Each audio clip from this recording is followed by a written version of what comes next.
नमः सिद्धेभ्यः ओम नमः सिद्धेभ्यः ओम नमः सिद्धेभ्यः मोक्षमार्गस्य नेतारं वेत्तारं कर्म भूभृतां ज्ञातारं विश्वतत्त्वानां वन्दे तद्गुणलब्धये नमः श्रीवर्धमानाय निर्धूतकलिलात्मने सालोकानां त्रिलोकानां यद्विद्यादर्पणायते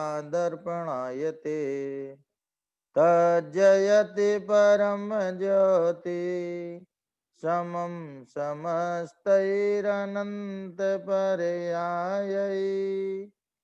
दर्पणतल इव सकला प्रतिफलति पदार्थमालिका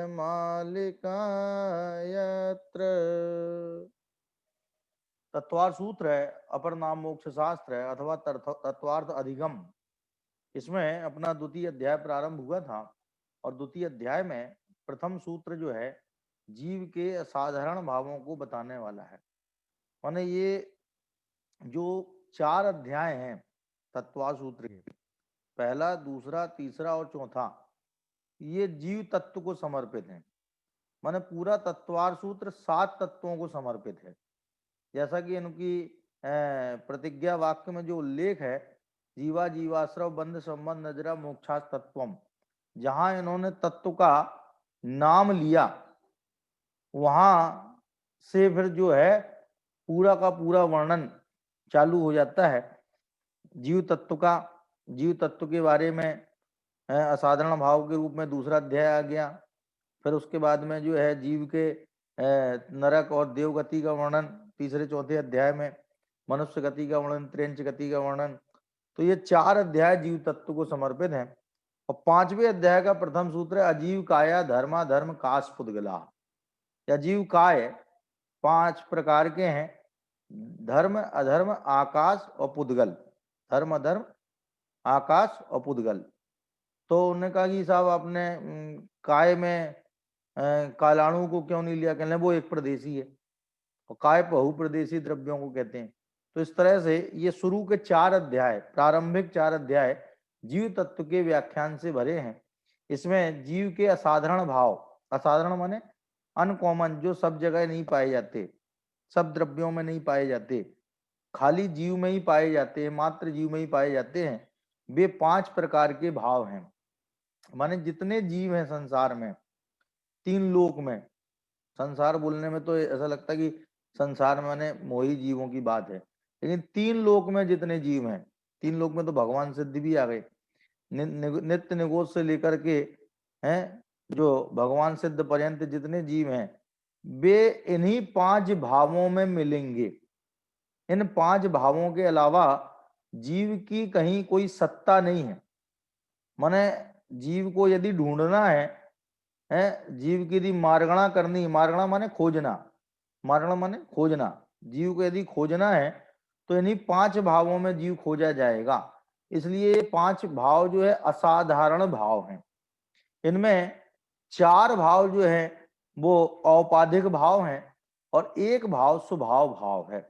4 भाव जो औपाधिक भाव हैं, औपाधिक का मतलब होता है जिसमें किसी की उपाधि लगी है। उपाधि से संबंधी औपाधिक, समाज से संबंधित सामाजिक, भूगोल से संबंधित भौगोलिक, अर्थ से संबंधित आर्थिक। तो औपाधिक माने उपाधि से संबंधित। तो जो उपसम भाव माने औपसमिक भाव, छायोपसमिक भाव है, छायिक भाव और औदैहिक भाव, ये 4 भाव जो हैं ये औपाधिक भाव कहलाते हैं और पारिणामिक भाव को स्वभाव भाव कहते हैं। ये 4 भाव औपाधिक भाव इसलिए हैं कि इनमें कर्म की उपाधि लगी है। जैसे छायोपसमिक भाव में क्या है कि कर्म के क्षय उपशम से होता है, ठीक है। औदैहिक भाव में क्या है, कर्म के उदय से होता है। औपसमिक भाव में क्या है कि कर्म के उपशम से होता है। छायोपसमिक भाव में क्या है कि कर्म के क्षय उपशम से होता है। लेकिन पारिणामिक भाव में नहीं है ऐसा कुछ भी कि भाई किस कर्म के क्षय उपशम से, उदय से, उपशम से, उदय से जीव जीव है, जीव को जीव रहने के लिए कौन सा कर्म चाहिए? यदि कर्म का निमित्त जीव को जीव रहने में हो तो सिद्ध भगवान तो कर्म विहीन है, उनके तो कोई कर्म है ही नहीं, तो उनके तो जीवत्व का अभाव हो जाना चाहिए। लेकिन उनके तो जीवत्व जो है परिपूर्ण स्वरूप में विद्यमान है। भाई जीव का स्वरूप ज्ञान दर्शन है, तो ज्ञान दर्शन की पूर्णता उसका परिपूर्ण स्वरूप है, और वो उनमें परिपूर्ण रूप में परिपूर्ण विकास स्वरूप में विद्यमान है। इस तरह से ये 5 भाव जो हैं ये हमारे असाधारण भाव हैं। इनके असाधारण होने की वजह से हमें इनका ज्ञान नितांत आवश्यक है। पुद्गल यदि इनका ज्ञान नहीं करता है तो हमें इससे कुछ लेना देना नहीं है। भाई सब पुद्गल नहीं जानता है तो हम भी क्यों जाने, क्यों? पुद्गल नहीं जानता है इसलिए हम भी क्यों जाने? तो पुद्गल ये कहेगा भाई जब तुम्हारे असाधारण भाव है, हमारे थोड़ी है, तुम्हें जानना हो जानो। जैसे जिसकी मिल्कियत है और वो अपनी मिल्कियत को नहीं देखे, अपनी संपदा को नहीं निहारे, तो सामने वाले कहेगा हमसे क्या मतलब है, तुम अपनी संपदा को तुम देखो, तुम अपनी संभाल तुम करो, तुम इस योग्य हो कि अपनी संपदा देख सकते हो। तो ये हमारे असाधारण भाव, इसलिए हमें इनके बारे में जानना अत्यंत आवश्यक है। तत्वासूत्र जैसे महत्वपूर्ण ग्रंथ में द्वितीय अध्याय के प्रारंभ में क्या इनकी चर्चा करना इस बात का संकेत है कि ये कितने इंपॉर्टेंट हैं, ये भाव इनको जानना इतना इंपॉर्टेंट है। अन्यथा उमा स्वामी जैसे सशक्त आचार्य हैं तत्वासूत्र ग्रंथ में इनकी चर्चा नहीं करते, और असाधारण भाव लिख करके उन्होंने इनकी एक प्रकार से असाधारण क्या असाधारणता को उजागर किया है कि इनकी असाधारणता क्या है कि ये किसी में नहीं पाए जाते, एकमात्र जीव में ही पाए जाते हैं। और यदि इन भावों में हम हे उपादेय की अपेक्षा विचार करें तो कुछ भाव हे हैं, कुछ भाव उपादेय है, कुछ भाव आश्रय की अपेक्षा उपादेय है, कुछ भाव जो है वो प्रगटता की अपेक्षा उपादेय है। जैसे पारणामिक भाव है वो आश्रय करने की अपेक्षा उपादेय है, छायक भाव है, औपसमिक भाव है, ये प्रगटता की अपेक्षा उपादेय है, और छायोपसमिक भाव और औदिक भाव ये हे भाव क्या माने आचार्य कह रहे जो हमारे पास छह ज्ञान है ना, ये छह ज्ञान जो है तब तक हेय है जब तक ये ज्ञान जो है अतीन्द्रिय ज्ञान को उत्पन्न नहीं करता है। माने छह ज्ञान अतीन्द्रिय ज्ञान की उत्पत्ति में निमित्त नहीं होता है, तब तक ये बेकार का है, कोई काम का नहीं, चाहे दुनियादारी का कितने ज्ञान हो जाए। इसी वजह से जो पंक्ति प्रसिद्ध है कि आत्मज्ञान ही ज्ञान है शेष सभी अज्ञान, उसकी वजह ये है कि आत्मज्ञान ही सुख का साधन है और कोई सुख का साधन नहीं है। इसलिए जो छायोपसमिक ज्ञान आत्मज्ञान रूप है, मैंने आत्मज्ञान रूप जो छायोपसमिक ज्ञान है वो ज्ञान तो कदाचित कथनचित उपादेय कहा जा सकता है, लेकिन जो लौकिक ज्ञान है उसकी तो कोई भी वैल्यू नहीं है क्या, बल्कि आत्मज्ञान तो ट्रांसफर भी होता है क्या, जहां कहीं हमारा तबादला होगा तो आत्मज्ञान भी साथ में जाएगा, लेकिन ये लौकिक ज्ञान ट्रांसफर नहीं होता है क्या, नॉन ट्रांसफरेबल। कैसा है? नॉन ट्रांसफरेबल, हिंदी बोलते अहस्तांतरणीय, क्या इसका हस्तांतरण नहीं होगा इस ज्ञान का। माने इस भाव में जो अपन ने लौकिक जानकारी प्राप्त की है लौकिक चतुराई उपलब्धि प्राप्त की है वो चतुराई हमारी अगले भाव में नहीं जाएगी, लेकिन यदि आत्मज्ञान प्राप्त करते हैं तो वो अगले भाव में भी जाता है। इसलिए छायोपसमिक भाव कथनचित हे है कथनचित उपादेय है, आत्मज्ञान की अपेक्षा उपादेय है और लौकिक ज्ञान की अपेक्षा ही है, और औदिक भाव जो है वो तो संपूर्णतया ही है, औदिक भाव जो है वो संपूर्णतया ही है। तो ये असाधारण भाव हैं, ये पांचों के पांचों भाव कैसे हैं? असाधारण भाव हैं। देखो इसमें पीडीएफ में आपके सामने स्क्रीन पर लिखा हुआ है, जीव के अतिरिक्त अन्य द्रव्यों में न पाए जाने वाले, जीव के अतिरिक्त अन्य द्रव्यों में न पाए जाने वाले अर्थात मात्र जीव में ही पाए जाने वाले भावों को जीव के असाधारण भाव कहते हैं। कि भाई अन्य किसी में पाए ही नहीं जाते, ये भले ही कर्म के उदय से औदिक भाव हो रहा है, लेकिन ये कर्म के उदय से नहीं आ रहा है। क्या? जैसे सूरज से उसकी किरण निकलती हुई दिखाई देती है, यदि हम उस किरण के एक छोर को पकड़ लें, एक उसके सिरे को पकड़ लें, किरण के सिरे को पकड़ लें, तो बताओ उसको देखते हुए हम सूरज तक पहुंच जाएंगे नहीं पहुंच जाएंगे? यदि किरण को हमने पकड़ लिया, किरण के सिरे को, किरण के अंतिम छोर को पकड़ लिया, तो उसको देखते हुए हमारी निगाह सूरज तक जाएगी कि नहीं जाएगी? जाएगी ना, क्योंकि वो किरण उस सूर्य की है, इसलिए उस किरण के आधार से हम सूर्य तक पहुंच जाते हैं। लेकिन ये कर्म के उदय से होने वाला भाव भले ही औदिक कहा जा रहा है, लेकिन इस भाव को पकड़ के हम कर्म तक नहीं पहुंच पाएंगे। क्या? क्योंकि ये कर्म की देन है ही नहीं। जैसे किरण सूर्य की देन है, किरण का उपादान कारण सूर्य है, उसी प्रकार औदिक भाव का उपादान कारण सूर्य नहीं है, वो कर्म नहीं है, आत्मा है। प्रत्येक रागी आत्मा, क्या, प्रत्येक मोही आत्मा, प्रत्येक अज्ञानी आत्मा, ये जो है वो उस विकारी भाव का मूल हेतु उपादान कारण है। कर्म को तो उसमें निमित्त कह दिया जाता है, एक्चुअल में कर्म निमित्त नहीं है, कर्म उपादान नहीं है। और निमित्त जो है वो उपस्थिति करता होता है, माने अपनी उपस्थिति दर्ज करता है, इसलिए उपस्थिति करता होने की वजह से उसे निमित्त कहा जाता है। इतनी मात्र उसकी भूमिका है। क्या? जैसे मान लो क्रिकेट खेलते हैं, लोग क्रिकेट खेलते हैं और दर्शक उसे देखते हैं, तो कहने साहब वो दर्शकों के निमित्त से वो जीत गए। कैसे जीत गए? दर्शकों के निमित्त से जीत गए। कहने कैसे? तो साहब वो विपक्षी पार्टी जब खेल रही थी तो उन्हें इतनी हुटिंग की कि वो डगमगा गया उनका आत्मविश्वास। क्या? और वो उनके बहुत कम रन बने, विकेट भी बड़ी जल्दी गिर गए थे उनके। और जब हम लोग खेलने आए तो बहुत हौसला अफजाई की दर्शकों ने हमारी, और हमारे एक एक शॉट पर जो है बहुत तालियां बजाई। क्या? और हम लोगों का आत्मविश्वास बहुत बढ़ गया, हम लोग जीत गए। क्यों? तो ये बताइए, इसमें वो हौसला अफजाई करना या फिर मनोबल गिराना, ये ज्यादा हेतु समझ में आ रहा है कि वो लगन से खेले और ये लगन से नहीं खेले, ये ज्यादा समझ में आ रहा है। माने उस क्रिकेट की हार जीत में क्या इस प्रकार की बातें सम्मिलित की जा सकती हैं? इन कारणों को भुनाया जा सकता है? कहले नहीं, इनको तो कोई नहीं भुनाता है, सब कहते हैं भैया वो बहुत ही तल्लीनता से मेहनत से खेले और ये लोग वैसे नहीं खेले, इनका ध्यान भटक गया। क्या?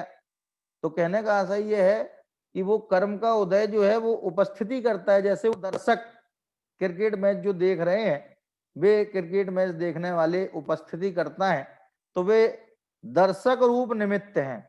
कौन से रूप निमित्त है? दर्शक रूप निमित्त हैं, उपस्थित रहने वाले निमित्त हैं, लेकिन वे उस क्रिकेट के खेल के करता नहीं। उसी प्रकार जो रागादि भाव होते हैं, उन रागादि भावों का कर्म का उदय जो है वो उपस्थित रहने वाला निमित्त है, लेकिन उस रागादि भाव का एक्चुअल करता नहीं, उसका कर्ता हो भी नहीं सकता है। इसलिए नहीं हो सकता है क्योंकि वो है जड़, और ये भाव है चेतन भाव। क्या? द्रव संग्रह में एक गाथा आती है, उसमें लिखा है, पुग्गल कम्मा दीणम कत्ता व्यवहार दो दुण छह दो चेदन कम्माण आदा शुद्ध णयादु शुद्ध भावाड़म। कर्ता बताया कि कौन किसका करता है, कर्ता के भेद करके कर्ता सिद्ध किए कौन किसके करता है। तो कह रहे पुग्गल कम्मा दीणम कत्ता व्यवहार दो दुण छह दो। क्या? कि आत्मा पुद्गल कर्मों का करता है, ये व्यवहार दो, ये व्यवहार से है, निश्चय से नहीं है। आत्मा पुद्गल कर्मों का करता है, आत्मा ने पुद्गल कर्म बांधे, आत्मा के पुद्गल कर्म के उदय से रागादि भाव हुए, ये व्यवहार से है। निश्चय दो चेतन कम्माणादा। क्या? आत्मा निश्चय से चेतन कर्मों का करता है। तो वहां पूछा चेतन कर्म क्या है, तो कहने ये जो रागादि भाव हैं ये चेतन कर्म है। और फिर आगे और लिखा शुद्ध नयादु शुद्ध भावाणम, और शुद्ध नय से देखा जाए, माने परम शुद्ध निश्चय नय से देखा जाए, तो आत्मा अपने शुद्ध ज्ञान दर्शनादि भावों का ही करता है और किसी का करता नहीं है। तो इस तरह से ये जो औदेयिक भाव हैं, ये औदेयिक भाव वास्तव में कर्म के उदय के निमित्त से होते हैं, निमित्त उसका कर्ता नहीं होता। तो ये पांचों के पांचों भाव जो हैं, ये पांचों के पांचों भाव में चार भाव तो पर्याय रूप हैं। कौन कौन से? औपसमिक, छायोपसमिक, छायिक और औदैहिक। और एक भाव जो पारिणामिक भाव है वो द्रव्य रूप है। क्या? इसलिए वो त्रिकाली भाव है और बाकी क्षणिक भाव है, वो स्थायी भाव है और ये अस्थायी भाव है। तो पहला भाव जो है औपसमिक भाव। कौन सा भाव है? औपसमिक भाव। ये मोहिनी कर्म के उपशम से होता है। अब मोहिनी कर्म दो प्रकार का है, दर्शन मोहिनी और चारित्र मोहिनी। तो जब चारित्र दर्शन मोहिनी कर्म के उपशम से होता है तो वो श्रद्धान में सम्यक्त रूप होता है, औपसमिक सम्यक्त रूप होता है। माने वहां तो दर्शन मोहिनी कर्म का उपशम हुआ। दर्शन मोहिनी कर्म की जो तीन प्रकृतियां हैं, मिथ्यात्व सम्यक प्रकृति, इन तीनों का तो हुआ उपशम। और अनंतानुबंधी की चार प्रकृतियां, क्रोध मान माया लोभ, इन चार और ये तीन, इन सातों का हुआ उपशम। तो उससे जो परिणामों में श्रद्धा में निर्मलता आई, श्रद्धा जो सम्यक हुई, उस सम्यक श्रद्धा का नाम है औपसमिक सम्यक्त। उसका नाम क्या है? औपसमिक सम्यक्त, जिसका काल ही अंतर मुहूर्त है। दरअसल क्या है? औपसमिक सम्यक्त और औपसमिक चारित्र, इन दोनों का ही काल अंतर मुहूर्त है। जघन्य भी देखो तो अंतर मुहूर्त है और उत्कृष्ट भी देखो तो अंतर मुहूर्त ही है। ये बात अलग है कि जो जघन्य से उत्कृष्ट असंख्यात गुणा बड़ा है। कितना बड़ा है? जघन्य काल से उत्कृष्ट काल असंख्यात गुणा बड़ा है, लेकिन इसके बाद भी है वो अंतर मुहूर्त के अंदर ही, वो मुहूर्त को नहीं छूता। तो इस तरह से मोहिनी कर्म के औपसमिक, मोहिनी कर्म के निमित्त से जो है औपसमिक भाव होते हैं। देखो क्या लिखा? मोहिनी कर्म के अंतरकरण रूप उपशम के निमित्त से होने वाले जीव के भावों को औपसमिक भाव कहते हैं। एक गिलास भी आपको दिखाई दे रही है, दे रही दिखाई है ना? एक गिलास में पानी भरा हुआ है और पानी की सतह पर देखिए धूल के कण जमा है। तो ये पानी जो है ऊपर से तो बिल्कुल निर्मल है और नीचे जो है पूरे धूल धूल जमी हुई है। कोई हल्का से भी इसे क्या खिसकाएगा, इस पानी को कोई हल्का सा भी खिसकाएगा या थोड़ी सी भी कंपन होगी इस गिलास में, तो डेफिनेटली वो जो धूल है वो पूरे पानी में तैर जाएगी। क्या? तो ये कह रहे हैं कि जब कर्म की कणिकाएं हैं, कर्म वर्गणाएं का जो है वो जीव के भावों का निमित्त पा करके, जीव के भावों का, शुद्ध भावों का निमित्त पा करके उपशम दशा को प्राप्त हो जाती हैं। माने उपशम दशा का मतलब यह है कि वे उदय में नहीं रहती हैं, क्षय भी नहीं होता, उदय भी नहीं रहती। जैसे इस गिलास में से धूल गायब भी नहीं हुई है लेकिन पानी में तैर भी नहीं रही है। माने एक पोजीशन में है और उस पोजीशन में बनी है, तो ऊपर का पानी जो है वो निर्मल है लेकिन अंदर वो बैठी हुई है धूल। तो वो कह रहे हैं कर्म जो है नष्ट नहीं हुए। देखो छायक सम्यक्त में तो क्या होगा कि अनंतानुबंधी की चार, क्रोध मान माया लोभ और क्या बोलते हैं दर्शन मोहिनी की तीन, इन सातों प्रकृतियों का क्षय हो जाएगा, तो वो छायक सम्यक्त है। लेकिन इसमें क्या है? इसमें सातों प्रकृतियों का उपशम हो जाएगा और उपशम होने का मतलब यह है कि खतरा टला नहीं है। उपशम होने का मतलब क्या है? खतरा टला नहीं है। जैसे ये जो धूल जमी हुई है पानी में, तो ये कोई कह सकता है कि भाई साहब ये पानी बिल्कुल निर्मल हो गया है, चलो भाई साहब अभी इसको निर्मल ना कहिए क्योंकि ये पानी किसी भी वक्त गंदा हो सकता है, गंदा हो सकता है किसी भी वक्त। क्यों? क्योंकि ये जो धूल है इसी के अंदर मौजूद है, ये अभी पूरी तरह से साफ नहीं हुआ है। उसी तरह से कर्म की जो गंदगी है वो जीव के परिणामों के निमित्त से भले ही उपशम पने को प्राप्त हो गई हो। जैसे मान लो शत्रु बेहोश हुआ है, मरा नहीं है, शत्रु बेहोश हुआ है, मरा नहीं है। तो बेहोश होने का नाम है उपशम हो जाना, और मर जाने का नाम है क्षय हो जाना। तो शत्रु मर जाए तो खतरा टल गया, और यदि बेहोश हुआ है तो इसका मतलब अभी खतरा टला नहीं है। जब होश में आएगा तो बाकायदा फिर वो सिंगल कॉम्बैट के लिए तैयार हो जाएगा। तो ये कह रहे हैं मोहिनी कर्म के अंतरकरण रूप उपशम के निमित्त से, मोहिनी कर्म के अंतरकरण रूप उपशम के निमित्त से होने वाले जीव के भावों को औपशमिक भाव कहते हैं। माने कर्म का, मोहिनी कर्म का जो है उपशम हो गया। कैसा हो गया? उपशम हो गया। और उस उपशम के निमित्त से जो जीव के भाव हो रहे हैं, क्या वो भाव औपशमिक भाव कहलाएंगे। तो माने निमित्त है उसमें, कर्म का उपशम क्या है? निमित्त है, करता नहीं है। निमित्त का मतलब जब भी निमित्त शब्द आए उसका सीधा आंख बंद करके एक ही अर्थ लगा लेना। क्या अर्थ लगाना है? उपस्थिति कर्ता को निमित्त कहते हैं और कार्यकर्ता को उपादान कहते हैं। उपादान माने कार्यकर्ता, कार्य का कर्ता, और निमित्त माने उपस्थिति करता। जहां भी निमित्त शब्द आए बिल्कुल यही शब्द का यही अर्थ फिट कर लेना, कहीं कोई दिक्कत नहीं होने वाली। क्या कि भाई साहब कर्म के क्षय के निमित्त से केवल ज्ञान हुआ, तो मैंने उसमें क्या लगाना कि कर्म का क्षय उसमें उपस्थित था, कर्म का क्षय जो है वो उपस्थित था, उस समय केवल ज्ञान हुआ, इसलिए ये कह दिया दोनों काम एक समय में हुए। इसलिए दोनों काम में काल प्रत्यय सत्ती, काल की निकटता, काल की समरूपता देख करके कह दिया कि कर्म के क्षय से केवल ज्ञान हुआ।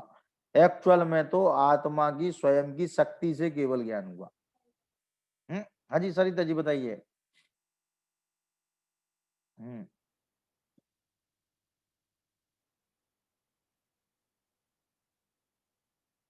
आवाज नहीं आ रही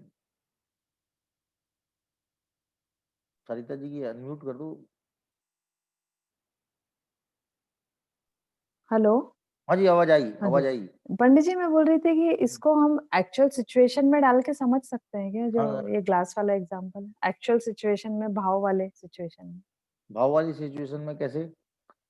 जैसे ये तो ग्लास का एग्जांपल है, हाँ जैसे नीचे है, तो एक्चुअल में हमारे मन में जो होता है वो वैसे सिचुएशन में डाल के समझ भाई, सकते ऐसा ना औपसमिक भाव जो है ना वो शुद्ध निर्मल परिणामों के निमित्त से होता है। तो पहली बात तो अपन ये समझें कि औपसमिक भाव कभी मन में नहीं होगा अपने।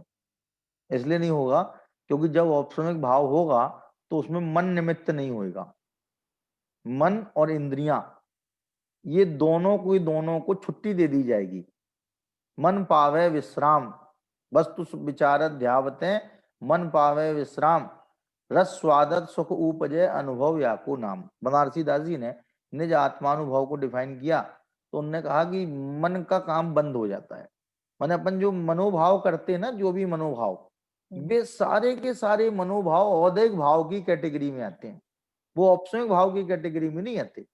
औपसमिक भाव तो वो होता है कि जब हमारे विशुद्ध निर्मल परिणाम, जिनको वीतराग परिणाम कहना चाहिए, क्या कहना चाहिए, और वो जात्यंतर परिणाम है। जात्यंतर माने जुदी जाति के परिणाम है। अपन लोगों को जिन भावों और जिन परिणामों से परिचय है, वे परिणाम या तो पुण्य परिणाम है या पाप परिणाम है। वे या तो शुभ रूप है या अशुभ रूप है। या तो हम विषय कषाय के सेवन आदि रूप अशुभ भाव करते हैं या धर्म ध्यान आदि रूप शुभ भाव करते हैं। तो ये दो भावों से अपना परिचय है, और ये दोनों के दोनों भावों का आश्रय रूप स्थल है वो अपना मन है।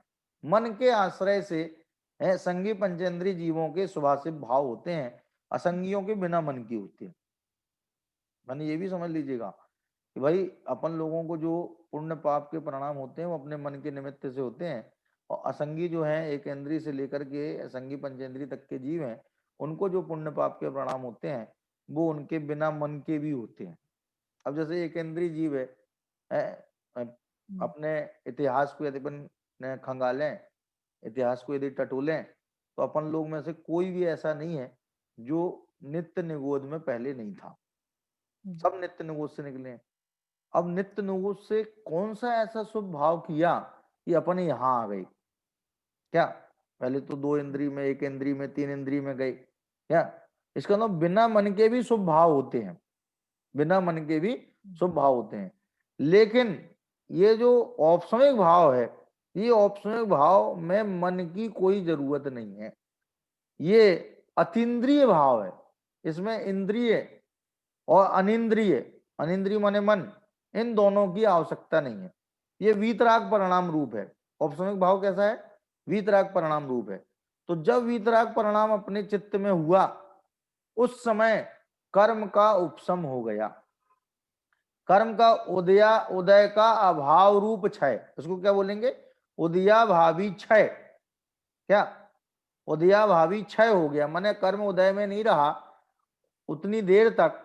जैसे कि वो मिट्टी है ना, जो गंदगी है, ये धूल, ये ऊपर नहीं रही। उदय में रहना माने ऊपर रहना, तो वो उदय में नहीं रही, मिट्टी जमी रही, नीचे जमी रही। तो उतनी देर तक, ज्यादा देर तक नहीं है। अभी थोड़ी सी ठोकर गिलास को लगेगी, थोड़ा सा कांच हिलेगा ऊपर आ जाएगा और वो गंदगी ऊपर आ जाएगी। तो वो कह रहे हैं कि वो जो कर्म का उपशम हुआ है, वो बहुत ज्यादा देर के लिए नहीं हुआ है, वो केवल अंतर मुहूर्त मात्र के लिए हुआ है। और अंतर मुहूर्त काल बिता करके वो वापस अपने स्वरूप में वापस आ जाएगा। माने अनंतानुबंधी क्रोध भी चालू हो जाएगा, मान भी चालू हो जाएगा, माया भी, लोभ भी। ये बिल्कुल अलग टाइप के हैं अनंतानुबंधी क्रोध मान माया लोभ, क्या? और ये जो दर्शन मोहिनी के उदय से मिथ्यात्व रूप श्रद्धान माने विपरीत रूप श्रद्धान, तो ये अपने मूल स्वरूप में वापस आ गया। जब कर्म का उपशम नहीं रहा तो उदय में आ गया, या तो कर्म का उपशम हो गया या फिर उदय में आ गया। अच्छा, ये जो औपसमिक भाव है, ये उपशम होना केवल मोहिनी कर्म में ही होता है। किसमें होता है? मैंने अपन ने 8 कर्म पढ़े थे ना शिविर के दौरान, 8 कर्मों पे अपन ने चर्चा की थी। तो ये जो मोहिनी कर्म ये आवाज आ रही है, लगता कोई संगीत दे रहा है इसमें है? बैक बैक बैक म्यूजिक है। ये जो मोहिनी कर्म है, ये मोहिनी कर्म की उपशम होता है खाली। अब ज्ञानावरण कर्म में उपशम हो तो देखो कैसा होगा। यदि अपन माने कि ज्ञानावरण कर्म में भी उपशम हो तो कैसा होगा। मान लो किसी के ज्ञानावरण कर्म का उपशम हो गया, तो उसके उपशम होने से क्या हुआ कि कुछ देर को उसको केवल ज्ञान हो गया, कुछ देर के लिए तो केवल ज्ञान हो गया। तो केवल ज्ञान में लोकालोक देख लिए, सारे शत्रु मित्र नजर आ गए अपने, और फिर बाद में वो ज्ञानावरण कर्म का उदय आ गया तो केवल ज्ञान वापस चला गया। लेकिन स्मृति में वो बातें रह जाएंगी कि नहीं रह जाएंगी? इसलिए ये जो उपशम की पोजीशन है, ये औपसमिक पोजीशन इसमें ही बनती है। किसमें बनती है?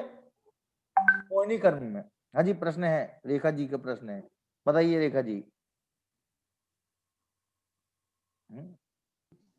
जय जिनेन्द्र, जय जिनेन्द्र, आवाज बताइए। आ रही? आवाज आ रही है, हाँ तो जी। औपसमिक भाव है वो उपादेय है ना? नहीं नहीं, औपसमिक भाव एक देश उपाधि है। एक देश उपादेय हाँ, है ना। छायक भाव एक देश। सर्वदेश उपाधि है, हम्म, पारिणामिक भाव परम उपाधि है। हाँ मीनल जी बताइए। हाँ मीनल जी बताइए।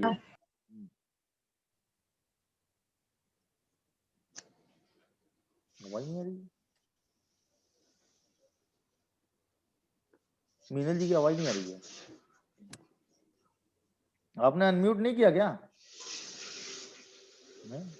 आप अनम्यूट कीजिए।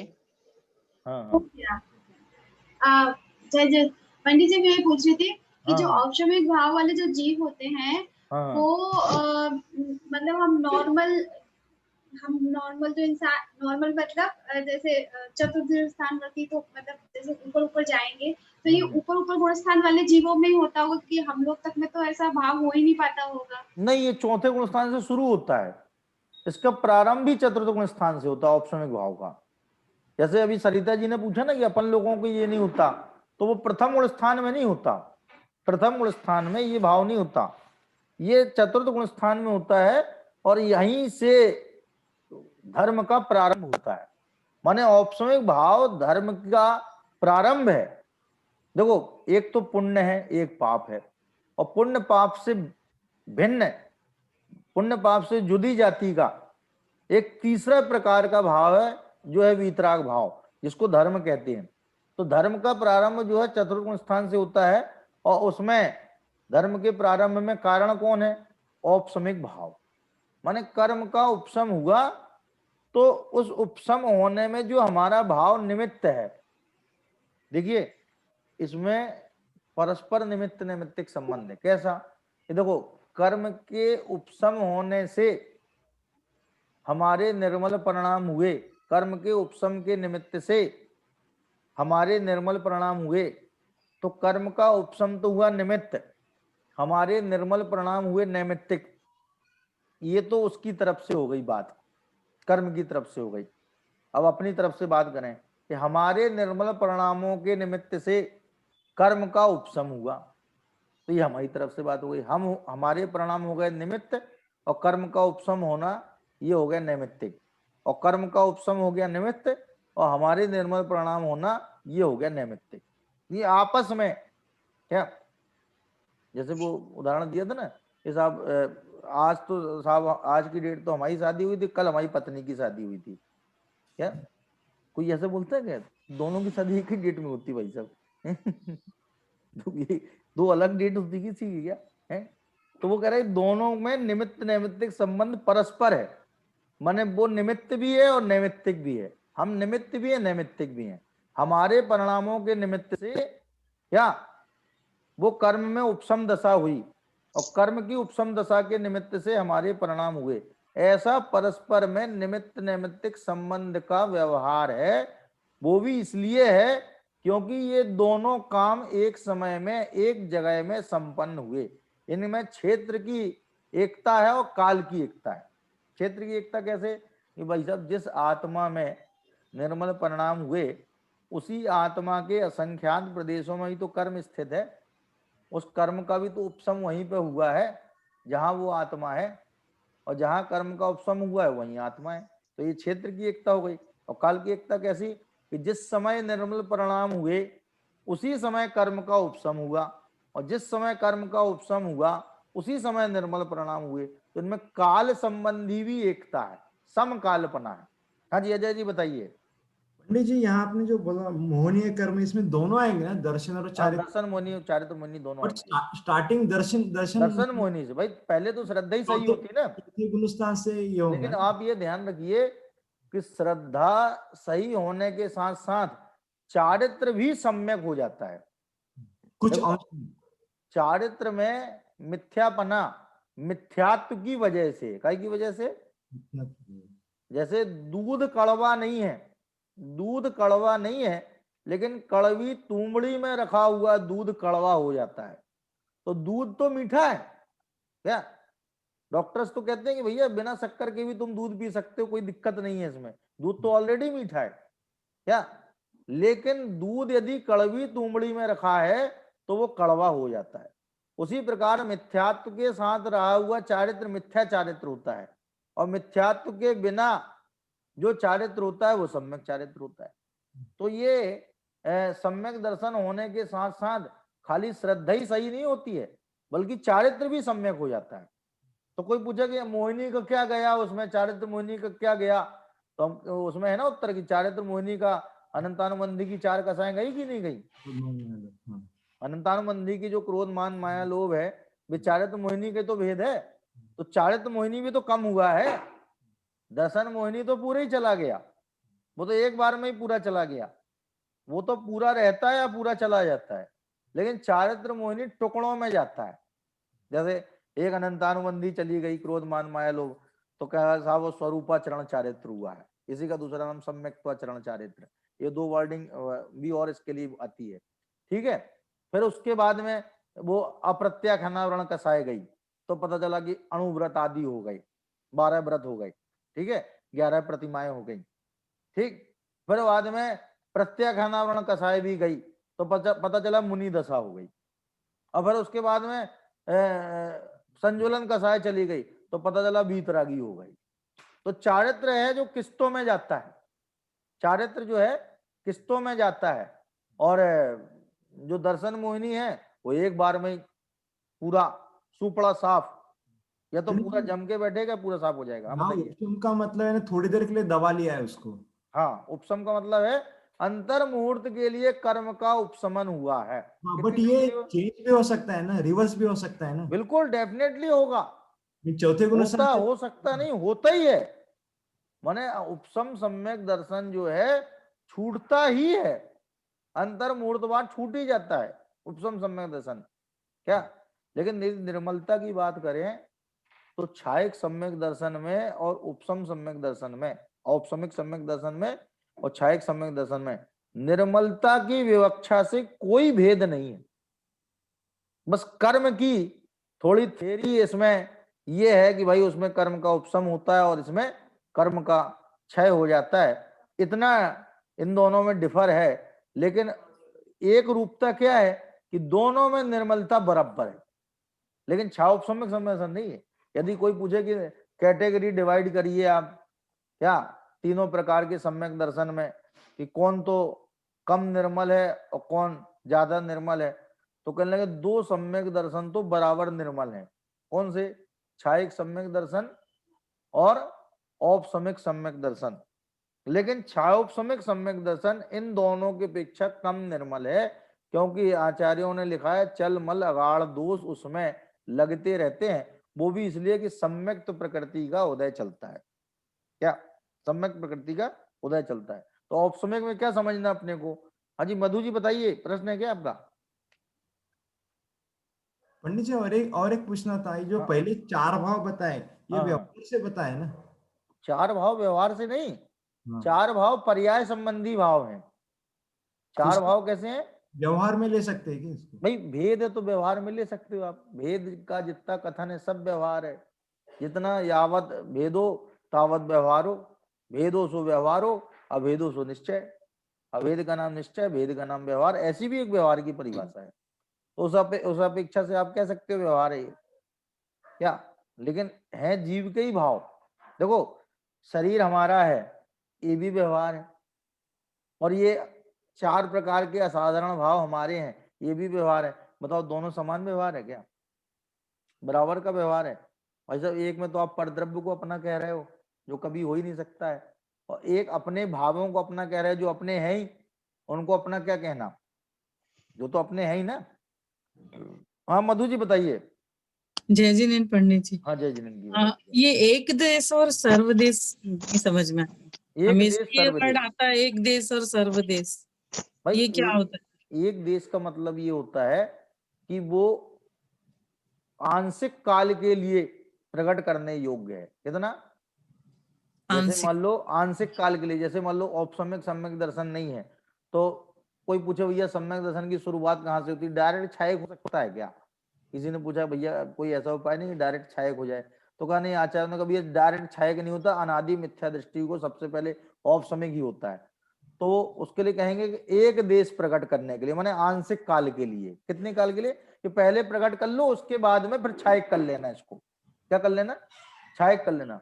और जो हमेशा के लिए प्रकट करने लायक है, जिसको कभी छोड़ना नहीं है, जो हमेशा के लिए प्रकट करने लायक है या जो हमेशा के लिए प्रकट होता है, उसका नाम है सर्वदेश, या उसको अपन दूसरे शब्दों में कहें कि संपूर्णतया, या और अल्प रूप में। संपूर्णतया अल्प रूप में, एक देश माने अल्प रूप में और सर्वदेश माने संपूर्णतया। छायक सम्यक दर्शन तो साहब संपूर्णतया प्रकट करना चाहिए, और जब तक छायक सम्यक दर्शन प्रकट ना हो तब तक उपशम सम्यक दर्शन प्रकट करने का प्रयास करना चाहिए। तो वो एक देश माने कुछ काल के लिए है, वो फिर ज्यादा समय के लिए नहीं है भाई। जिसने औपसमिक सम्यक दर्शन प्रकट कर लिया तो उसको वो अंतर्मूर्त में छूट जाएगा, लेकिन इतना तो तय हो गया ना कि ये जीव अर्ध पुद्गल परावर्तन के अंदर अंदर डेफिनेट मोक्ष जाएगा। ये अधिकतम काल है अर्ध पुद्गल परावर्तन, सबको नहीं पंडित जी, होता। हाँ जी, एक चीज और बाद में आप लेंगे ये टॉपिक, अर्ध पुद्गल परावर्तन और ये पंच परावर्तन, ये टॉपिक पे भी पूरा समझना है। हाँ जी, ये तो एक बहुत लंबा टॉपिक है, इसको अपन जो है कभी गाहे बगाहे ना एक नई फाइल खुल जाएगी फिर अभी 5 भावों से पंच परावर्तन पे पहुंच जाएंगे अपन, इसलिए उसको अपन कभी समझेंगे है, मौका लगेगा। लेकिन अभी तो अपन औपसमिक भाव के संदर्भ में समझ रहे हैं, क्योंकि विषय बहुत हैं, विषय क्या है, बहुत है, और अपन जो है जिस विषय पे अपन चर्चा कर रहे हैं उसी को अभी समझते हैं, फिर कभी इस बात पे चर्चा करेंगे, क्योंकि ये भी विषय बहुत इंपॉर्टेंट है। पंच परावर्तन का विषय भी जो है बहुत इंपॉर्टेंट है, क्योंकि पंच परावर्तन में ही अपन सब जो है घूम रहे हैं। पंच परावर्तन में माने ये जो सामान्य कथन है, ये प्रत्येक जीव पंच परावर्तन करता है, तो ये सभी जीवों की अपेक्षा सामान्य कथन है। किसकी अपेक्षा? लेकिन विशेष कथन ऐसा भी है कि चक्रवर्ती के 923 पुत्र निकले निगोद से, फिर उन्होंने गिजाई की पर्याय प्राप्त की, इंद्रगुप्त नाम के कीड़ा हुए, फिर सीधे चक्रवर्ती के पुत्र हो गए, बोलते ही नहीं थे बिल्कुल, और जब बोले तो कहने हमें दीक्षा चाहिए, तो उनके पंच परावर्तन कहाँ हुए? सभी जीवों के पंच परावर्तन होते हैं, ये सामान्य कथन है। लेकिन बहुत से जीव ऐसे होते हैं जो पंच परावर्तन करते ही नहीं है, वो सीधे जो है उनके अत्यंत कम भाव होते हैं और उसी में वो मोक्ष चले जाते हैं। हाँ जी सरिता जी बताइए। हाँ पंडित जी, फिर हम जी। लोग कौन से गुण स्थान में आते हैं, क्योंकि हमारे भी तो निर्मल भाव होते रहते हैं ना। नहीं, आप किसको निर्मल भाव कह रही हैं, ये तो पूछ रहे हैं। जैसे स्वाध्याय करने बैठते हैं, मन हाँ लगाने बैठते हैं, हाँ हाँ, क्रोध मान माया मन में नहीं लाते हैं, अच्छा, क्षमा भाव रखते हैं, ये कितनी सारी देर के लिए? कितनी देर? थोड़ी थोड़ी देर के लिए। थोड़ी थोड़ी देर के लिए क्षमा भाव रखते हैं। भाई ठीक है, बहुत अच्छी बात है, क्षमा भाव होना चाहिए। क्रोध के नाश करने का उपाय ही क्षमा है, क्या और कोई उपाय नहीं है दूसरा? यदि कितना ही क्रोध हो मन में और तो यदि हम हमारा क्षमा अभी नहीं कर रहे हो, पहला ही गुना स्थान रहेगा हमारा हमेशा। ये तो आपको तय करना है, मैं क्या बताऊं इस बारे में। मैं अपना तो बता सकता हूँ, आपका नहीं बता सकता हूँ।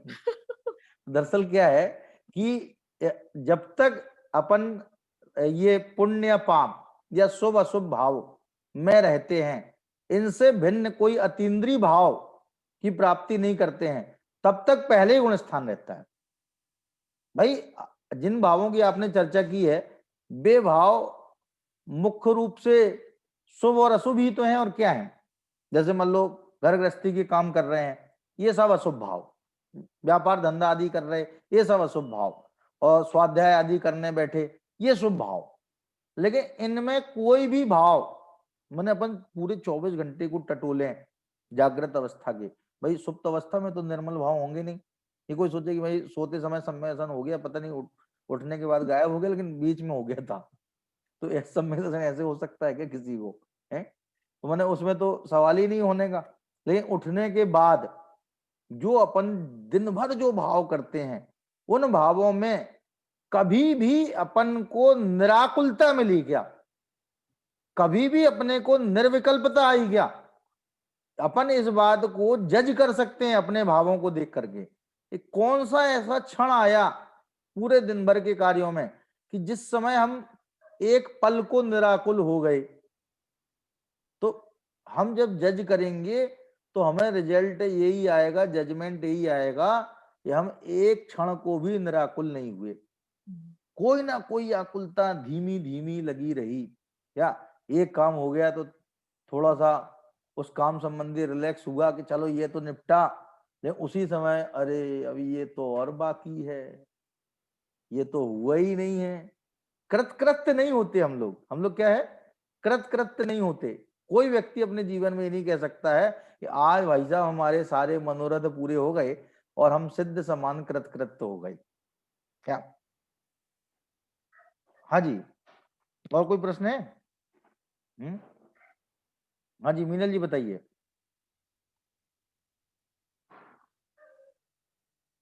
मीनल जी की आवाज नहीं आ रही है, आप अनम्यूट कीजिए। अनम्यूट करिए, अनम्यूट। पंडित जी, इसका मतलब ये है कि नित्य निबोध से निकलने के बाद ही जीव के पंच परावर्तन चालू होते हैं। हाँ, पंच परावर्तन तभी चालू होंगे नित्य निबोध से निकलेगा। जब तक वो निकलेगा नहीं, वहीं बना रहेगा, एक जगह पे ही बना रहेगा, तो पंच परावर्तन कैसे होंगे बताओ आप? तो नित्य निबोध भाई अनंत देखो, काल भाव तक चलता रहे। भाव परावर्तन है, जैसे मान लो सभी भावों को धारण करना है, तो भाव परावर्तन ही कैसे हो पाएगा उसकी? क्या बात समझ में आई है बात? इसलिए पंच परावर्तन के लिए भ्रमण जरूरी है। क्या जरूरी है? 3 लोक में भ्रमण। अब नित्य निबोध से निकला नहीं तो वो क्षेत्र परावर्तन कैसे होगा? उसके 3 लोक में तो गए ही नहीं वो, तो क्षेत्र परावर्तन नहीं हुआ। ठीक है ना? और उत्सर्पणी अवसर्पणी के प्रत्येक समय के समयों में उत्पन्न हुआ, नष्ट हुआ, इस टाइप का कोई यदि उसके बनाव नहीं बना तो ये पंच परावर्तन, लेकिन वो निगोद में रहा ना, एक श्वास के 18वें भाग में जन्म मरण करता रहा ना, तो ये भी कम दुख है क्या? दुनिया के सबसे बड़े दुख है जन्म मरण, क्या जन्म जरा मृत्यु रोग विनाशाय जलम निर्वपामिति स्वाहा। जब भगवान को जल समर्पित करते हैं तो इन्हीं 3 रोगों को नष्ट करने की बात करते हैं। वहां कोई नहीं बोलता डायबिटीज, कैंसर है और मधुमेह विनाशाय जलम निर्वपामिति स्वाहा, कोई नहीं बोला आज तक पूजा में। ये सबने यही बोला जन्म जरा मृत्यु रोग विनाशाय। इसका मतलब ये सबसे बड़े रोग माने जाते हैं। ये रोग यदि नष्ट हो गए तो ये छोटे मोटे रोग तो कुछ है ही नहीं इसके आगे, क्या?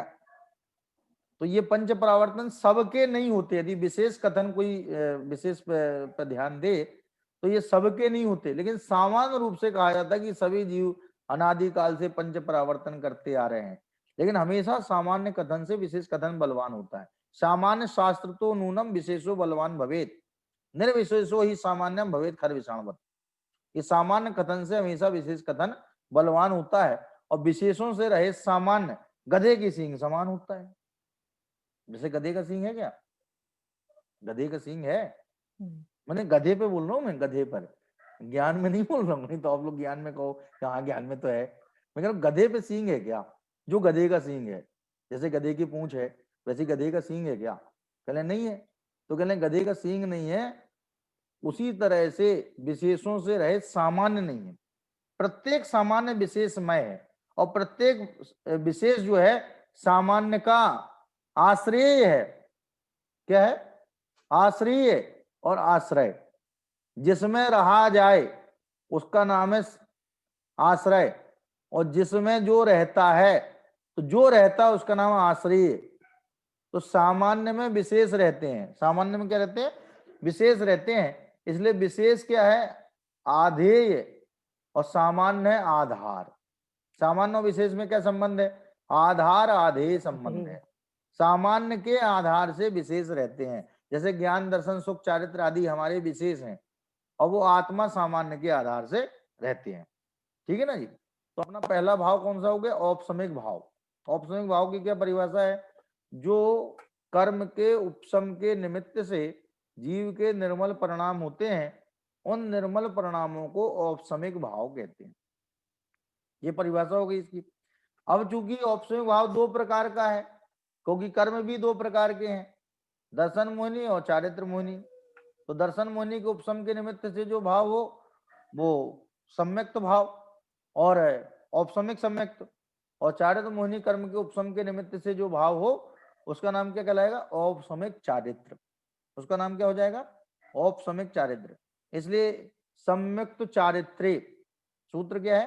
सम्यक्त चारित्र्य माने सम्यक्त और चारित्र्य, ये 2 भाव औपसमिक भाव हैं। आगे जब भेद गिनाए हैं तो उन्होंने 2 ही भेद, सबसे कम भेद हैं औपसमिक भाव के, सम्यक्त और चारित्र। ठीक है, आज अपन इतनी ही चर्चा करते हैं। हाँ अनिल जी कोई बात है बताइए।